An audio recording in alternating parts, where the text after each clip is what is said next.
Weekend point DSR ప్రతి శనివారం 6 గంటల నుంచి 7 గంటల వరకు ఎన్నో అంశాలు చర్చించేందుకు సిద్ధంగా ఉన్నాం. ఎక్కడ ఉన్న వ్యక్తినైనా సరే ఇది ఎవరు కాదనలేనటువంటి 100% వాస్తవం. ఏపీ 23లో మీ వీకెండ్ పాయింట్ విత్ డిఎస్ఆర్ తప్పక చూడండి.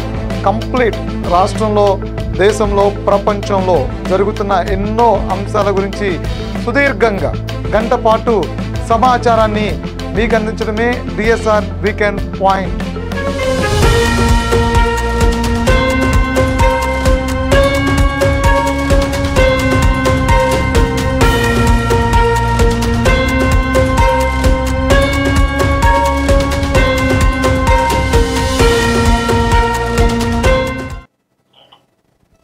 Right, welcome to AP 23 news.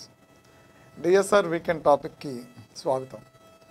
కూటమి ప్రభుత్వం ఏడాది పాలనపై మరో సర్వే రిపోర్టు నిన్నటి నుంచి హల్చల్ చేస్తూ ఉంది. గతంలో కూటమి ఏడాది పాలనపై కేకే అనేటువంటి ఒక సర్వే సంస్థ నుంచి ఓ రిపోర్టు రీసెంట్గా కొద్ది రోజులు చర్చ నడిచింది, హాట్గా చర్చ నడిచింది. సో ఎన్నో అంశాలని అందులో ప్రస్తావించారు. వాళ్ళు ఒక యాప్ని డిజైన్ చేసి పబ్లిక్ డొమినేషన్లో తీసుకొచ్చే సమయంలో జరిగినటువంటి ఒక ఇంటరాక్షన్, దీనిలో కొన్ని అంశాలని చెప్పడం జరిగింది. సో అది కూటమి ప్రభుత్వం ఏడాది పాలనపై కొంతవరకు కొన్ని వర్గాల్లో కొన్ని రకాల అసంతృప్తులు, ఎమ్మెల్యేల పనితీరులో అసంతృప్తులు, అదేవిధంగా అనేక అంశాల్లో వాళ్ళు కొన్ని పాయింట్స్ని రేజ్ చేశారు. సేమ్ టైం మరొకసారి కూటమి ప్రభుత్వం ఏడాది పాలనపై రైజ్ అనేటువంటి ఒక సర్వే సంస్థ, ఇండియన్ పొలిటికల్ రీసెర్చ్ వాళ్ళు ఇచ్చినటువంటి ఒక సర్వే సంస్థ రీసెంట్గా నిన్న ఈవినింగ్ బయటకు వచ్చింది. సో ఈ సర్వే సంస్థలో అనేక అంశాలను కూడా ప్రస్తావించారు. కూటమి ప్రభుత్వం ఏడాది పాలన సంబంధించినటువంటి అంశాలు, మంత్రులు ఎమ్మెల్యేల పనితీరు, ప్రభుత్వ మంత్రులు ఎమ్మెల్యేల పనితీరు, ఎంపీల పనితీరు, అనేక అంశాలని ఇందులో ప్రస్తావించారు. సో ఏ అంశాలకి ప్రాధాన్యతనిచ్చారు ప్రజలు ఎలా దీని మీద అంటే ఎలాంటి ఒపీనియన్స్ ఇచ్చారు అనేదాన్ని కూడా ఒకసారి చూద్దాం. ఎందుకంటే ఈ పొలిటికల్ సర్వేలు ఎప్పటికప్పుడే కాకు పుట్టిస్తుంటాయి. కామన్గానే ప్రభుత్వం ఏర్పడిన తర్వాత ఎప్పుడెప్పుడే ప్రభుత్వంలో ఉన్నటువంటి వాళ్ళు సంక్షేమ పథకాల విషయంలో కావచ్చు, అభివృద్ధి విషయంలో కావచ్చు, ఇవంతా కూడా చేసుకుంటూ వెళ్తుంటారు. గ్రామీణ ప్రాంతాల్లో ఉండే ప్రజల పాలనా వ్యవస్థ సంబంధించిన అంశాలు కావచ్చు, ఇవన్నీ అంశాలను కూడా ఒక్కొక్కటిగా వాళ్ళు చేసుకుంటూ వెళ్తూ ఉంటారు. కానీ మంత్రులు ఎమ్మెల్యేలు కొన్ని సందర్భాల్లో అందుబాటులో లేకో, లేదంటే కనుక ప్రజలకి పనితీరు కొన్ని సందర్భాల్లో నచ్చదు. కొంతమంది మంత్రుల పనితీరు నచ్చదు. కొత్తగా వచ్చినటువంటి ఎమ్మెల్యేలు కొంతవరకు అసంతృప్తిని కలిగిస్తూ ఉంటారు. ఇప్పుడు కాదు, ప్రతిసారి కూడా అసంతృప్తిని కలిగిస్తుంటారు కొంతమంది. సో ఇలాంటి వాటినన్నింటినీ కూడా ఆధారం చేసుకుని ఎప్పటికప్పుడే కొత్త సర్వేలు ఇస్తూ ఉంటారు. ఎందుకంటే ప్రభుత్వం ఏర్పడిన తర్వాత ఇలాగ 1 ఇయర్కి ఒకసారి సర్వేలు ఇవ్వటం వల్ల ఏమవుతుందంటే ఆ ప్రభుత్వంలో ఉండేటువంటి ప్లస్లు మైనస్ని గుర్తెరిగి ప్రజలకు ఇంకొంచెం మంచి పరిపాలన అందించేందుకు చేస్తూ ఉంటారు. సో ఆంధ్రప్రదేశ్ కూటమి ప్రభుత్వం ఏడాది పాలనపై రైజ్ అనేటువంటి ఒక సంస్థ సమగ్ర సర్వే ఇచ్చింది. ఇది ఇండియన్ పొలిటికల్ రీసెర్చ్ సంబంధించినటువంటి ఒక సంస్థ. సో వీళ్ళు ప్రభుత్వం, మంత్రులు, ఎమ్మెల్యేలు, ఎంపీలు పనితీరుపై ఈ అధ్యయనాన్ని ఇవ్వడం జరిగింది. ఇది అధ్యయన తేదీ వచ్చి 18/6/2025 అంటే జూన్ నెల, అంటే ఈ నెల 18వ తారీఖున ఇచ్చినటువంటి. అయితే ప్రభుత్వ పనితీరుపై ప్రజాస్పందన తీసుకున్నారు. ఇందులో బాగాలేదు అంటూ 26 మంది వాళ్ళ అభిప్రాయాన్ని వ్యక్తపరచడం జరిగింది. పర్వాలేదు అంటూ కూడా 21.20% వాళ్ళ అభిప్రాయాన్ని వ్యక్తపరచడం జరిగింది. బాగుంది అంటూ 52.80% వాళ్ళ అభిప్రాయాన్ని వ్యక్తపరచడం జరిగింది. తర్వాత ప్రభుత్వ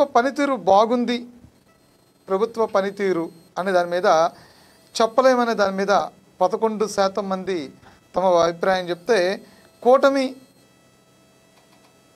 అంటే కూటమి పనితీరు బాగుంది అంటూ కూడా 51% వాళ్ళు అభిప్రాయాన్ని వ్యక్తపరిచారు. సో వైసీపీకి సంబంధించినటువంటి దీన్ని వీళ్ళు తీసుకున్నప్పుడు 38% వైసీపీ పనితీరు బాగుంది అనే దాని మీద, అంటే ఏడాదిలో వాళ్ళు బాగా పనిచేస్తారా వీళ్ళు బాగా పనిచేస్తారా అనే దాని మీద తీసుకున్నటువంటి ఎక్కువ సంక్షేమం అందించినటువంటి ముఖ్యమంత్రి ఎవరు అని అడిగినప్పుడు సంక్షేమం, దీన్ని చూస్తే మనం సంక్షేమం అనే దాన్ని మనం చూస్తే కనుక దీని మీద వాళ్ళు తీసుకున్నటువంటి అధ్యయనం ఎలా ఉందంటే, ఈ సంక్షేమం అనే దాని అధ్యయనంలో తీసుకుంటే కనుక జగన్మోహన్ రెడ్డి 52% ప్రజలకి సంక్షేమాన్ని అందించినటువంటి ముఖ్యమంత్రి. సో చంద్రబాబు నాయుడు 48% సంక్షేమం అందించినటువంటి ముఖ్యమంత్రి, అంటే 4% వెనకబడి ఉన్నారు. అంటే ఏడాది పాలనలో జగన్మోహన్ రెడ్డి పెద్ద ఎత్తున సంక్షేమాన్ని అందించారు. మొదటి ఏడాదిలో జగన్మోహన్ రెడ్డి పెద్ద సంక్షేమం అందించారనే దాన్ని చాలా స్పష్టంగా ఈ రైతు సర్వే చేసినటువంటి అంశం అధ్యయనంలో చెప్తున్నారు. సో కూటమి ఎమ్మెల్యేల పనితీరు ఎలా ఉంది అనే దాని మీద చూస్తే కనుక కూటమి ఎమ్మెల్యే పనితీరు ఎలా ఉంది అనే దాని మీద చేసినటువంటి సర్వే ఏదైతే ఉందో ఆ సర్వే చూస్తే కనుక ఎమ్మెల్యేల పనితీరు వచ్చేపాటికి బాగుంది అని చెప్తున్న వాళ్ళు 28% ఉన్నారు, చెప్పలేం అని చెప్పేటువంటి వాళ్ళు 8% ఉన్నారు, బాగాలేదు అని చెప్పేటువంటి వాళ్ళు 64% ఉన్నారు. అంటే వాళ్ళ అభిప్రాయాన్ని వ్యక్తపరిచారు. అంటే కూటమి ఎమ్మెల్యేల పనితీరు ఎలా ఉందనేది ఒక అభిప్రాయాన్ని తీసుకున్న నేపథ్యంలో చెప్పలేం అనే దాని మీద చెప్పినటువంటి అంశం 8% ఉంది. బాగుంది అని చెప్పినటువంటి వాళ్ళు 28% ఉన్నారు, బాగాలేదని చెప్పినటువంటి వాళ్ళు 64% ఉన్నారు. ఎవరంటే వీళ్ళు కూటమి ఎమ్మెల్యేల పనితీరు. సో కూటమి ఎమ్మెల్యేల పనితీరు మీద చెప్పినటువంటి అంశం. సో ఏ ముఖ్యమంత్రి హయాంలో ఎక్కువ అభివృద్ధి జరిగింది అనే దాని మీద వాళ్ళు తీసుకున్నటువంటి ఏదైతే అభిప్రాయాలు ఉన్నాయో అభిప్రాయాల్లో జగన్మోహన్ రెడ్డి పనితీరు వచ్చేపాటికి అభివృద్ధి వచ్చేపాటికి 41% ఉంది మొదటి 1 ఇయర్లో. చంద్రబాబు నాయుడుది వచ్చేపాటికి 59% ఉంది. అంటే అభివృద్ధికి సంబంధించినటువంటి ఏ ముఖ్యమంత్రి హయాంలో ఎక్కువ అభివృద్ధి జరిగింది అనే దాని మీద చూసుకుంటే కనుక చంద్రబాబు నాయుడు 1 ఇయర్లోనే 59% ప్రజల అభిప్రాయాన్ని వ్యక్తపరిచాడు. పనితీరు బాగుంది చంద్రబాబు నాయుడుది, అభివృద్ధి విషయంలో చంద్రబాబు నాయుడు పనితీరు బాగుంది అనేది 59% ప్రజలు వాళ్ళ అభిప్రాయాన్ని వ్యక్తపరిచారు. 5 ఏళ్ళు పనిచేసినటువంటి జగన్మోహన్ రెడ్డికి 41% మాత్రమే ప్రజలు వాళ్ళ అభిప్రాయం చెప్పారు. అంటే ఓవరాల్గా ప్రజలు అన్ని వర్గాల నుంచి తీసుకుంటారు. అంటే వృద్ధులు, వికలాంగులు, చదువుకున్న వాళ్ళు, ఉపాధికులు అందరి దగ్గర నుంచి, అంటే ఏజుల వారి దగ్గర నుంచి, పనిచేస్తున్నటువంటి రంగాల దగ్గర నుంచి, ఇటు నోటల్ పీపుల్ దగ్గర నుంచి, అంటే పార్టీ వాళ్ళకి సంబంధించినటువంటి అన్ని అంశాల్లో కూడా వాళ్ళ అభిప్రాయం సేకరించేటువంటి రిపోర్ట్లు అనమాట ఇవి. సో వాళ్ళ అభిప్రాయం సేకరిస్తే కనుక అలా ఉంది. ఏది ఏ ముఖ్యమంత్రి హయాంలో ఎక్కువ అభివృద్ధి జరిగింది అంటే 59% చంద్రబాబు, 41% జగన్మోహన్ రెడ్డి అనేది.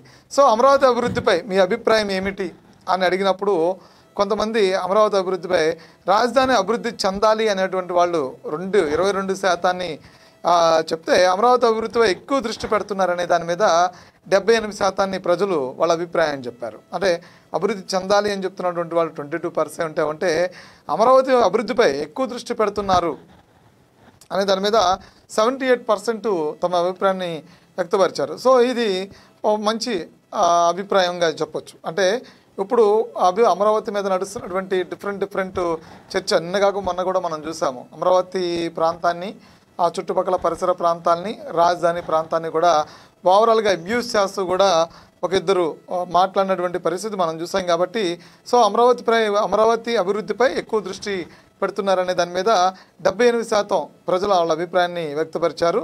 సో అమరావతి అభివృద్ధి చెందాలనేది 22% వాళ్ళ అభిప్రాయాన్ని, వ్యక్తిగత అభిప్రాయాన్ని కూడా వ్యక్తపరిచారు. అయితే రాష్ట్రంలో మంత్రులు పనితీరు ఎలా ఉందనే దాని మీద చూస్తే కనుక 10% బాగాలేదు, 6% బాగుంది, 9% పర్వాలేదని చెప్పంటూ కూడా అని చెప్పారు. అయితే 10% బాగాలేదని చెప్పినటువంటి వాళ్ళల్లో ఎవరున్నారంటే కొల్లు రవీంద్ర, సత్యకుమార్ యాదవ్, ఎండి ఫరూక్ బాగాలేదు అని చెప్తున్నటువంటి మొదటి ఈ బాగా పనితీరు బాగాలేదని చెప్తున్నటువంటి మంత్రులు ఎవరైతే ఉన్నారో 10 మంది మంత్రుల ఆ లిస్టు కూడా ఇక్కడ ఇవ్వడం జరిగింది. మొదటిగా కొల్లు రవీంద్ర, 2 సత్యకుమార్ యాదవ్, 3 ఎండి ఫరూక్, 4 కొలుసు పార్థసారథి, 5 డోల శ్రీ బాల వీరాంజనేయ స్వామి, 6 గొట్టుపాటి రవి, 7 బీసీ జనార్దన్ రెడ్డి, 8 ఎస్ సవిత, 9 మండిపల్లి రాంప్రసాద్ రెడ్డి, తర్వాత 10 వాసంశెట్టి సుభాష్.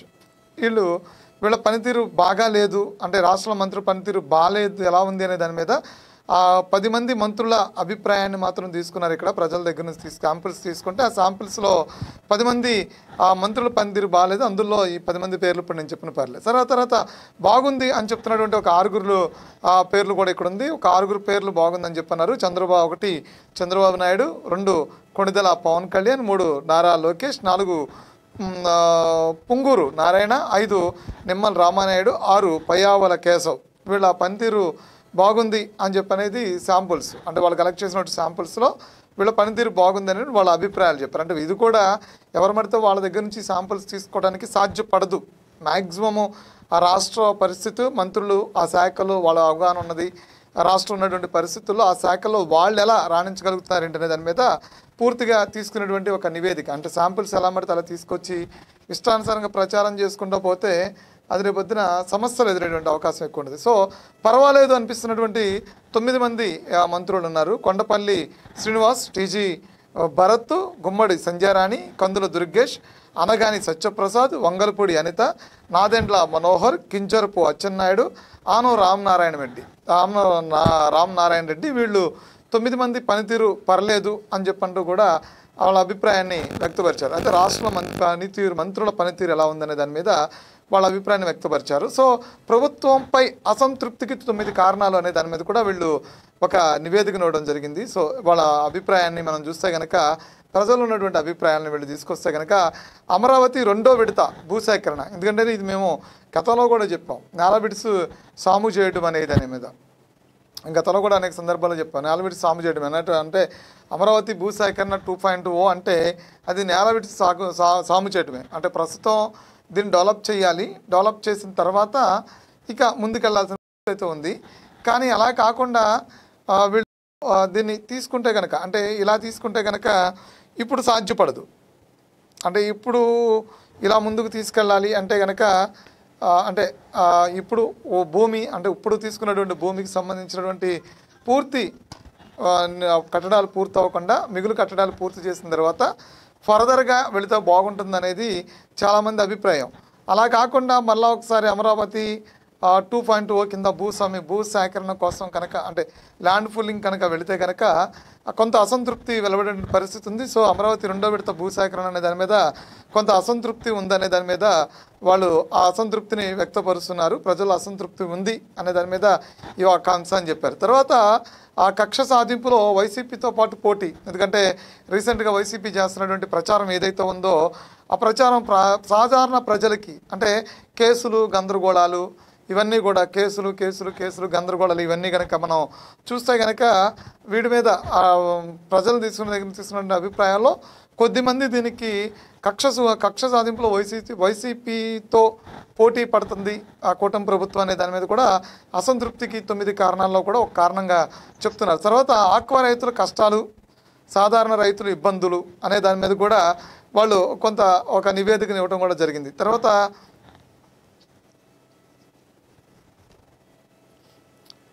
తర్వాత ఆక్వా రైతుల కష్టాలు, సాధారణ రైతుల ఇబ్బందులు అనే దాని మీద కూడా ఒక నివేదిక ఇవ్వడం జరిగింది. సో ఇది కూడా కొంతవరకు అసంతృప్తి, ఎందుకంటే ఇప్పటి వరకు కూడా దీనికి సంబంధించినటువంటి చర్చ జరుగుతున్నప్పుడు, అంటే రివ్యూస్ నిర్వహిస్తున్నప్పుడు ఆ శాఖలో ఉన్నటువంటి మంత్రి ఎవరైతే ఉన్నారో ఆ మంత్రి తీసుకున్నట్టు, అంటే ఆ మంత్రి ఆ శాఖల మీద చేస్తున్నటువంటి ఏదైతే రివ్యూస్ ఉన్నాయో ఆ రివ్యూస్లో కొంతవరకు అసంతృప్తి ఉందనేది ఈ మధ్యకాలంలో నడుస్తున్నటువంటి చర్చ. ఇది ఆక్వా రైతులు కానీ సాధారణ రైతులు ఇబ్బందులు కొంతవరకు కనిపిస్తున్నాయనేది మాత్రం నడుస్తున్న చర్చే. సో ఇది కూడా ఆ 9 కారణాల్లో అసంతృప్తికి ఇదొక కారణం కూడా చెప్పొచ్చు. తర్వాత రేషన్ సరఫరాలో కొంతవరకు మార్పు చేశారు ఈ మధ్యకాలంలో. రేషన్ బియ్యం వాహనాలు ఏవైతున్నాయో వాటిని రద్దు చేసి ఆ సరఫరాలో కొంచెం మార్పులు చేసినట్టున్నారు. ఆ మార్పుల మీద కొంత అసంతృప్తి ఉంది.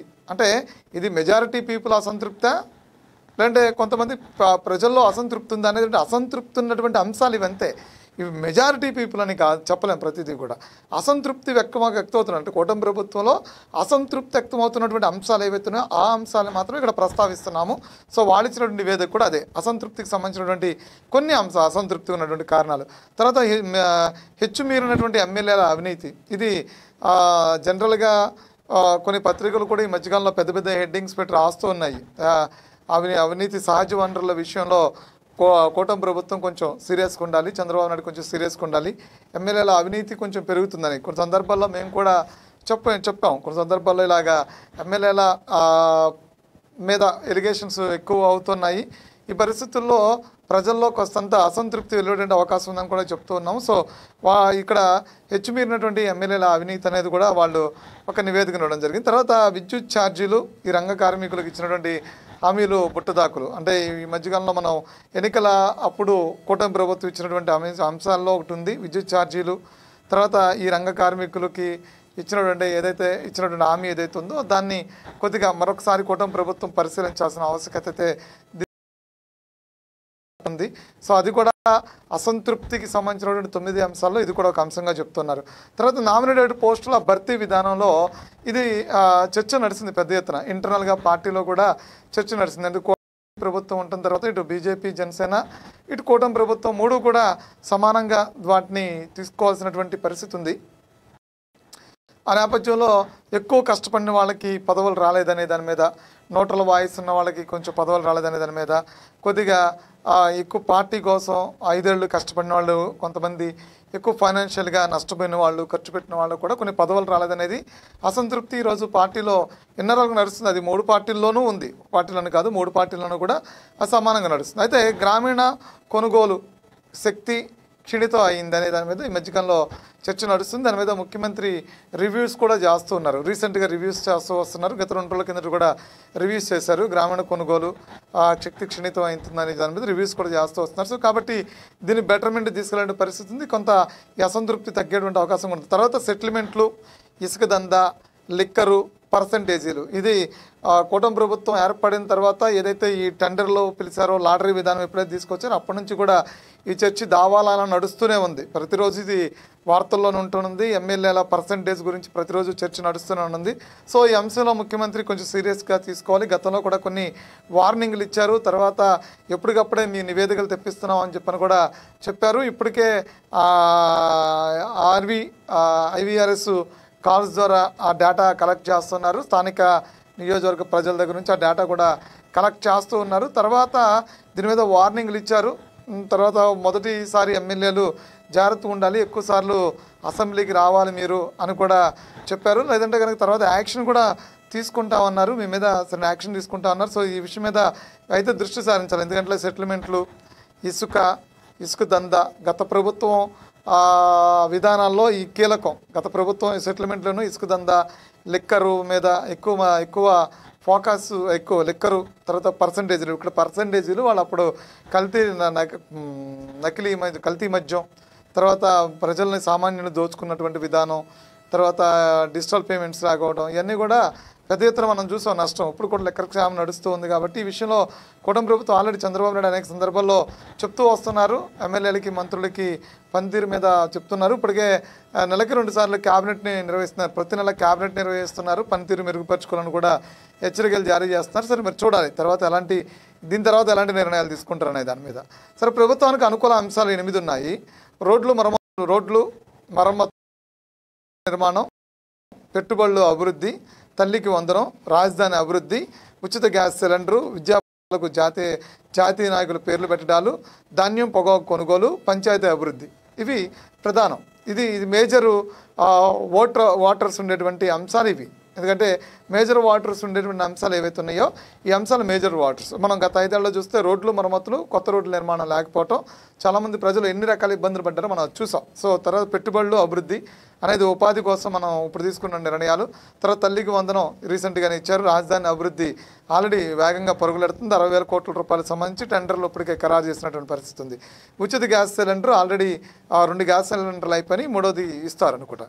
విద్యా పథకాలకు జాతీయ నాయకుల పేర్లు. ఇప్పటికే మొన్న కూడా బ్యాగులు కూడా కిట్లు ఏదైతే ఉందో అది సర్వేపల్లి రాధాకృష్ణ పేరు మీద కూడా ఇవ్వడం జరిగింది. సో అది తెచ్చుకుని తర్వాత ధాన్యం కొనుగోలు చేసిన 24 గంటల్లోనే రైతులకి డబ్బులు అకౌంట్లో వేయడం, తర్వాత పంచాయతీల అభివృద్ధి, పంచాయతీలకు సంబంధించిన నిధుల్ని పవన్ కళ్యాణ్ పెద్ద ఎత్తున సేకరించడమే కాకుండా వాటిని అక్కడ ఖర్చు పెట్టే దాంట్లో కూడా ఎక్కడ కూడా కాంప్రమైజ్ కాకుండా, చిన్న అవినీతి లేకుండా చాలా ఇటు వాటర్కి అదేవిధంగా రోడ్లకి సంబంధించినటువంటి అన్ని రకాల డ్రైనేజీలకు సంబంధించి, తర్వాత ఎలక్ట్రిసిటీకి సంబంధించి, వాటర్ ట్యాంకులకు సంబంధించి అన్నిటి కూడా రోడ్లు, బాత్రూమ్లు, టాయిలెట్స్ ఇవన్నిటి కూడా సంబంధించి పెద్ద ఎత్తున ఖర్చు పెడుతున్నారు. గ్రామీణ ప్రాంతాల్లో పెద్ద ఎత్తున ఖర్చు పెడుతున్నారు. సో అది కొంత సంతృప్తినిచ్చి. సో ఆంధ్రప్రదేశ్ ఎంపీల పనితీరు ర్యాంకుల వారిగా చూస్తే మొదటి స్థానంలో పెమ్మసాని చంద్రశేఖర్ ఉన్నారు. ఆయన బాగా పనిచేస్తున్నారు అనేది చర్చ నడుస్తూనే ఉంది. ఆల్రెడీ రెండో స్థానంలో వచ్చేప్పటికి కింజరపు రామ్మోహన్ నాయుడు ఉన్నాడు. ఇద్దరు ఒకళ్ళేమో కేంద్ర ఆరోగ్య శాఖకి సంబంధించి సహాయక మంత్రిగా ఉన్నారు. తర్వాత ఇంకొకళ్ళేమో కింజరపు రామ్మోహన్ నాయుడు విమానశాఖ మంత్రిగా ఉన్నారు, కేంద్ర మంత్రిగా ఉన్నారు. తర్వాత బస్తిపేట నాగరాజు ఈ చివరి స్థానంలో ఉన్నారు. 3 స్థానాలు, మొదటి 3 స్థానాలు చూస్తే కనుక ఎంపీల పనితీరు ర్యాంకుల వరకు చూస్తే మొదటి 3 స్థానాలు ఇలా ముగ్గురు ఉన్నారు. తర్వాత మనం చూస్తే కనుక తొలి 7 స్థానాల్లో వచ్చేపాటికి పెమ్మసాని చంద్రశేఖర్, కింజరపు రామ్మోహన్ నాయుడు, తర్వాత బైరెడ్డి శబరి, తర్వాత కేశినేని శివనాథ్ చిన్ని, తర్వాత లావు శ్రీకృష్ణ దేవరాయలు, తర్వాత పుట్ట మహేష్ యాదవ్, తర్వాత మధ్యలో గురుమూర్తి. తర్వాత మధ్యస్థానాలు కనుక మనం చూసినట్లయితే కనుక మధ్యస్థానాలు మనం చూస్తే బాలచౌరి, తర్వాత శ్రీ భరత్, డి పురంధరేశ్వరి, దగ్గుబడి పురంధరేశ్వరి, కలిశెట్టి అప్పలనాయుడు, తర్వాత టి ఉదయ శ్రీనివాసు, డి ప్రసాదరావు, వేమిరెడ్డి ప్రభాకర్ రెడ్డి, సిఎం రమేష్, శ్రీనివాస్ వర్మ, పెద్దిరెడ్డి మిథున్ రెడ్డి, హరీష్ మధుర్, వీళ్ళు మధ్యస్థానాలకు సంబంధించి వీళ్ళు ఉన్నారు. తర్వాత చివరి 7 స్థానాలు చూస్తే కనుక మాగుంటి శ్రీనివాసరెడ్డి, తర్వాత తెన్నేటి కృష్ణప్రసాద్, బీకే పార్థసారథి, లక్ష్మీనారాయణ, వైఎస్ అవినాష్ రెడ్డి, శెట్టి తనుజారాణి, బస్తిపాటి నాగరాజు. వీళ్ళు ర్యాంకుల్లో చూస్తే మొదటి స్థానం, రెండో స్థానం, చివరి స్థానంలో చూస్తే కనుక చివరి స్థానంలో బస్తి నాగరాజు ఉన్నారు. రెండో స్థానంలో కింజరపు రామ్మోహన్ నాయుడు ఫస్ట్లో ఉన్నాడు. మొదటి స్థానంలో పెమ్మసాని ఉన్నాడు. సో ఇది మన వీళ్ళ చూస్తే మన ఎంపీల పనితీరు చూస్తే కనుక ఇలా ఉంది. తర్వాత ఓవరాల్గా గ్రీన్ జోన్లో ఉన్నటువంటి ఎమ్మెల్యేలు 30 మంది, ఆరెంజ్ జోన్లో ఉన్నటువంటి ఎమ్మెల్యేలు 93 మంది, రెడ్ జోన్లో ఉన్నటువంటి ఎమ్మెల్యేలు 52 మంది. 62% జనసేన ఎమ్మెల్యేలకు ఈసారి నో ఛాన్స్. ఇది గతంలో ఇప్పటి నుంచి నడుస్తున్న చర్చే. తర్వాత 22% టీడీపీ ఎమ్మెల్యేలకు ఈసారి అవకాశం లేదు.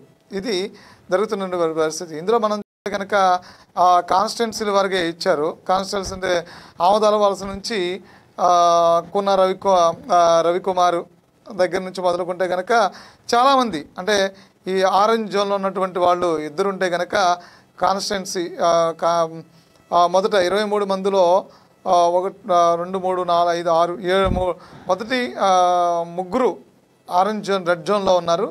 తర్వాత రెడ్ జోన్లో ఉన్నటువంటి ముగ్గురు పాతపట్నం, శ్రీకాకుళం, నర్సన్నపేట, వీళ్ళ ముగ్గురు రెడ్ జోన్లో ఉంటే కనుక గ్రీన్ జోన్లో వచ్చేపాటికి ఇచ్చాపురం బేతాళం అశోక్ మాత్రం ఉన్నాడు. తర్వాత ఆరెంజ్ జోన్లోకి వచ్చేపాటికి ఆమదాల వలస ఇచ్చర్లా ఉంది. తర్వాత మళ్ళా రెడ్ జోన్లోకి వచ్చేపాటికి చీపురుపల్లి రెడ్ జోన్లోనే ఉంది. తర్వాత పార్వతీపురం, చీపురుపల్లి అంటే కిమిడి కళా వెంకట్రావు ఉన్నాడు, ఆయన రెడ్ జోన్లో ఉన్నారు. తర్వాత పార్వతీపురం రెడ్ జోన్లో ఉంది. పాలకొండ, తర్వాత అరకు వెళ్ళి ఇవన్నీ రెడ్ జోన్లో ఉంది. అరకు వెళ్ళి కూడా ఎస్టీ కాన్స్టిట్యున్సీ. ఇది రేగం, ఆయన పేరేంటి, రేగం మత్స్యలింగం, ఈ రెడ్ జోన్లో ఉన్నట్టు తెలుస్తుంది. సో మాదుగుల కూడా రెడ్ జోన్లో ఉంది. తర్వాత పాడేరు, తర్వాత విశాఖపట్నం సౌత్, తర్వాత ఎలమంచిలి, ఇవన్నీ రెడ్ జోన్లో కనిపిస్తున్నాయి. తర్వాత దాదాపు అంటే రెడ్ జోన్లో ఉన్నటువంటి ప్రాంతాలు మనం ఇక్కడ చూస్తే కనుక రెడ్ జోన్లో ఉన్న ఎమ్మెల్యేలు 52 మంది ఎమ్మెల్యేలు ఉన్నారు. 62% ఎమ్మెల్యేలు ఇందులో జనసేన నుంచి వచ్చారు. టీడీపీ నుంచి వచ్చిన వాళ్ళు 22% ఉన్నారు. రెడ్ జోన్లో ఉన్న మొత్తం 52 మంది ఎమ్మెల్యేలు ఇక్కడ లిస్టులో కనిపిస్తూ ఉన్నారు. సో తర్వాత మనం గ్రీన్ జోన్లో ఉన్నటువంటి ఎమ్మెల్యేలు మనం చూస్తే కనుక ఇచ్చాపురం దగ్గర నుంచి మొదలుకుంటే 24 మంది గ్రీన్ జోన్లో ఉన్నారు. ఈ గ్రీన్ జోన్లో ఉన్నటువంటి అశోక్ బేదాలం, తర్వాత అచ్చెన్నాయుడు కింజరుపు, ఆర్వీఎస్కే రంగారావు, తర్వాత ఆయన బేబీని ఆయన అంటారు గంటా శ్రీనివాసరావు, తర్వాత గంటా శ్రీనివాసరావు అనకాపల్లికి వచ్చేపాటికి కొనతాల రామకృష్ణ, తర్వాత గాజువాకు వచ్చేపాటికి పల్లా శ్రీనివాస్ యాదవ్, తర్వాత పాయకరాపేటకు వచ్చే అనిత వంగలపూడి, విశాఖపట్నం ఈస్ట్ వచ్చేపాటికి వెలగపూడి రామకృష్ణ బాబు, తర్వాత అంబాపురం వచ్చేపాటికి అంతుల ఆనందరావు, తర్వాత మండపేట మండపేట పిఠాపురం కొణిదెల పవన్ కళ్యాణ్, తర్వాత రాజమండ్రి రూరల్ బుచ్చయ్య చౌదరి, తర్వాత గోపాలపురం వచ్చేపాటికి గోపాలపురం పాలకొల్లు, ఉండి, విజయవాడ సెంట్రల్, విజయవాడ ఈస్ట్, మంగళగిరి, పొన్నూరు, తర్వాత కొండేపి, నెల్లూరు సిటీ, నెల్లూరు రూరల్, కొండేపి, కుప్పం, తర్వాత పలమనేరు. ఇవి అన్నీ కూడా గ్రీన్ జోన్లో ఉన్నవి. తర్వాత పలమనేరు, తర్వాత చంద్రగిరి, పొంగునూరు, పులివెందల, హిందూపురం, ఉరవకొండ, తర్వాత బనగానపల్లి, ఇవన్నీ కూడా గ్రీన్ జోన్లో ఉన్నాయి. అంటే దాదాపు మొత్తం 30 వరకు కూడా గ్రీన్ జోన్లో కనిపిస్తున్నాయి. ఆరెంజ్ జోన్లో మనం చూసేపాటికి 93 మంది ఎమ్మెల్యేలు ఆరెంజ్ జోన్లో ఉన్నారు.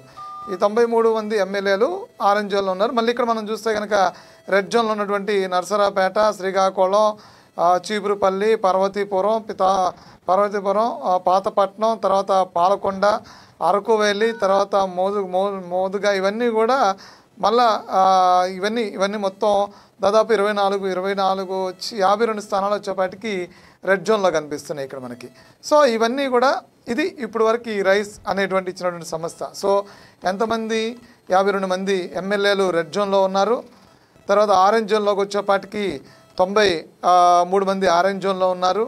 తర్వాత 30 మంది వచ్చేపాటికి 175లో 30 మంది వచ్చేపాటికి గ్రీన్ జోన్లో ఉన్నారు. సో ఓవరాల్గా రైజ్ అనేటువంటి ఇచ్చినటువంటి సర్వే సంస్థక ఇది పూర్తి నివేదిక. సో ఇది ఇప్పుడు అంటే కూటమి ప్రభుత్వం దీన్ని ముందుకు ఎలా సవాలుగా తీసుకోబోతుంది, ఇందులో ఎటువంటి మార్పులు చేర్పులు చేయబోతున్నాం. దాదాపు మనం చూస్తే కనుక 52% మంది ఎమ్మెల్యేలు వెనకబడి ఉన్నారు. ఇందులో మనం చూస్తే కనుక 62% అంటే జనసేన నుంచి అంటే మ్యాక్సిమం కొత్తగా వచ్చిన వాళ్ళు ఉన్నారు. కాబట్టి వాళ్ళని ఇంకా ఈ 4 ఏళ్లలో అయినా చేంజ్ అవుతారా, లేదు అంటే కనుక ఈసారి కష్టమే అనేటువంటి పరిస్థితి ఉందా అనేది కూడా చూడాలి. ఎందుకంటే మొదట అంటే బెస్ట్ ఇంప్రెషన్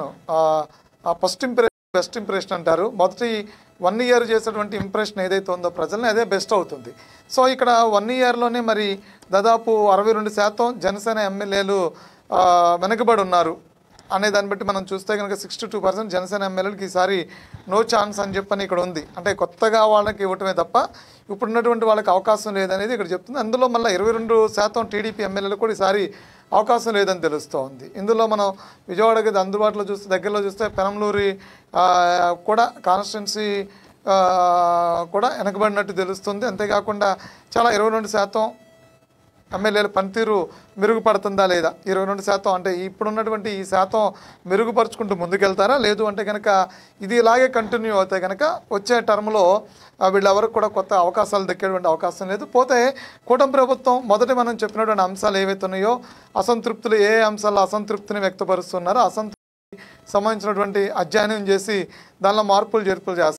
ప్రభుత్వం పనితీరు బాగుందంటే కూటమి ప్రభుత్వం పనితీరు బాగుందనేది 51% ప్రజల్లో ఉంది, 38% వైసీపీది ఉంది. సో ఇది ఇంకా బెటర్ దానిలోకి వెళ్తుందా కూటమి ప్రభుత్వం. అయితే సంక్షేమానికి వచ్చేపాటికి చంద్రబాబు నాయుడు 48% ఉన్నారు. అంటే ఇప్పుడు 1 ఇయర్లో ఇప్పుడు సంక్షేమ పథకాలు సూపర్ 6 ఉన్నటువంటి కొన్ని హామీలను అమలు చేశారు.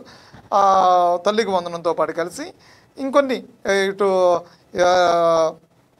రైతుకు సంబంధించినటువంటి అన్నదాత సుఖీభావ ఒకటి అమలవి, తర్వాత అన్నదాత సుఖీభావ తర్వాత మిగిలినటువంటి వాటిని కూడా అమలు చేసుకుంటే మిగిలినటువంటి ఏవైతే ఉన్నాయో సూపర్ 6లో హామీలు ఏవైతే ఉన్నాయో, మళ్ళీ మిగతా వర్గాలకు ఇచ్చిన హామీలు ఏవైతే ఉన్నాయో ఆ హామీలను కనుక ఫుల్ఫిల్ చేయగలిగితే కనుక ఇప్పుడు చంద్రబాబు నాయుడుకి 1 ఇయర్, ఎందుకంటే ఇటు అమరావతి నిర్మాణం, మరో పక్కన పోలవరం, మరో పక్కన విశాఖ స్టీల్ లాంటి ఇవన్నీ కూడా పెద్ద పెద్ద అంశాలు ఉన్నప్పుడు కూడా, ఇటు మళ్ళీ ప్రాజెక్టులు నిర్మాణాలు ఇవన్నీ కూడా మీద ఉన్నప్పుడు కూడా అమరావతి అనేది పెద్ద టాస్క్. కాబట్టి దాన్ని పూర్తి చేసుకుంటూ సంక్షేమ పథకాలు ఇచ్చుకుంటూ వెళ్తే కనుక నెక్స్ట్ వచ్చే 6 నెలల తర్వాత ఈ సర్వే నివేదికలన్నీ కూడా మారిపోతున్నాయి, ప్రజల అభిప్రాయాలు కూడా పూర్తిగా మారబోతున్నాయని చెప్పొచ్చు.